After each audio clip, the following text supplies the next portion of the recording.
Hello everyone! Wow, ang sarap naman ng ulam na ito.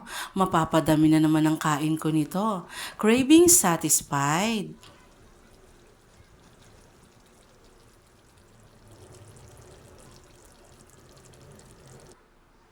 Tara, luto po tayo. Ito po ang mga ingredients.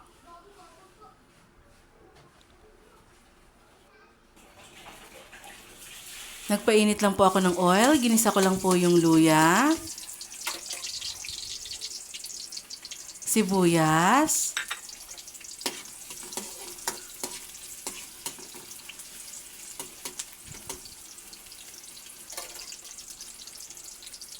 bawang,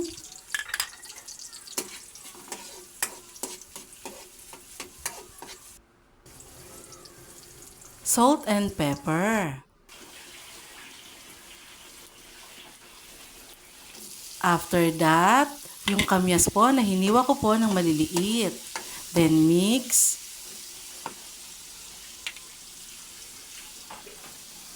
Isunod na po natin ang gata.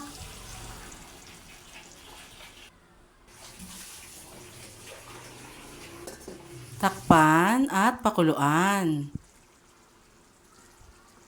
And then, ilagay na po natin yung siling labuyo at siling green. Hipon. Lutuin lang po ang hipon ng 5 minutes para po siya hindi mag-overcook. Ingat po tayo lahat. Kain po tayo. Thank you for watching. Bye!